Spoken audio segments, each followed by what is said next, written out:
जय जिनेन बंधुओं, आज का विषय है कोरोना वायरस। ये कोरोना वायरस है क्या? पहले तो समझने वाली बात ये है, वायरस कई प्रकार के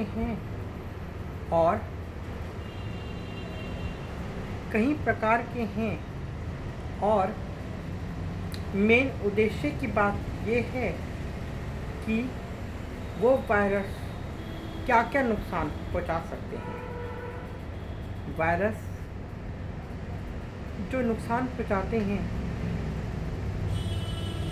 सबसे पहले नाक के अंदर, मुंह के अंदर, हमारे अंदर एंटर होते हैं। जो हमारे द्वार हैं, आँख, कान, मुंह, नाक, इन स्रोतों से वो हमारे अंदर प्रवेश करते हैं और सबसे पहले गले के अंदर इरिटेशन करते हैं और गले के अंदर एंटर करके फिर लंग्स में लेते हैं। जैसे हम सांस लेते हैं तो वो हमें रेस्पिरेटरी सिस्टम के अंदर लंग्स में जाते हैं। तो कुछ वायरस ऐसे होते हैं जो दवाइयों से जिनका इलाज हो जाता है और सर्दी, खांसी, जुकाम, बुखार सब ठीक हो जाता है। पर अभी समय के दौर से अहिंसा का न पालन करने हेतु ये कोरोना वायरस जो उत्पन्न हुआ है उसका अभी कोई इलाज नहीं संभव हो पाया है, जिसकी वजह से अपने आप को ही हमें स्वस्थ रखना पड़ेगा। अपने रेस्पिरेटरी सिस्टम को इतना ऑक्सीजन देना पड़ेगा और ऊर्जा देना पड़ेगा कि हमारा रेस्पिरेटरी सिस्टम स्ट्रांग बने, जिससे हमारे अंदर इम्यूनिटी पावर आए। और इम्यूनिटी आएगी, हम हेल्दी रहेंगे और अपनी हेल्थ का ध्यान रखेंगे। और धर्म का साथ कभी नहीं छोड़ना। धर्म का साथ कभी नहीं छोड़ना। युगों युगों से ये युग अनादि निधन है। युगों युगों से एक ही बात चली आ रही है, चाहे कोई भी प्रलय आए, चाहे कोई आंधी तूफान कोई भी आए, स्थिति हमारे अनुकूल ना हो, धर्म का साथ कभी नहीं छोड़ना। ये धर्म ही है हमें तिराने वाला है।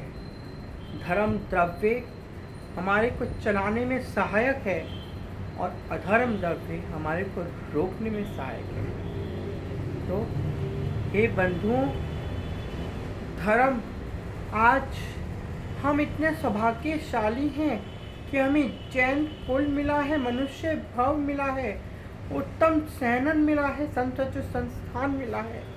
और अगर हम अभी भी धर्म के साथ बने रहें, छठ आवश्यक क्रिया करते रहें और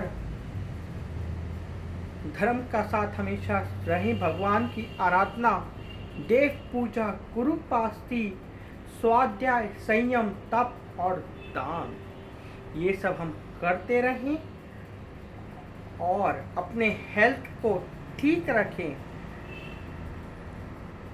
इसी से ही देश का हमारा उद्धार होगा और हमारा उद्धार होगा तभी देश का उद्धार होगा। सोशल डिस्टेंसिंग को बढ़ाना है और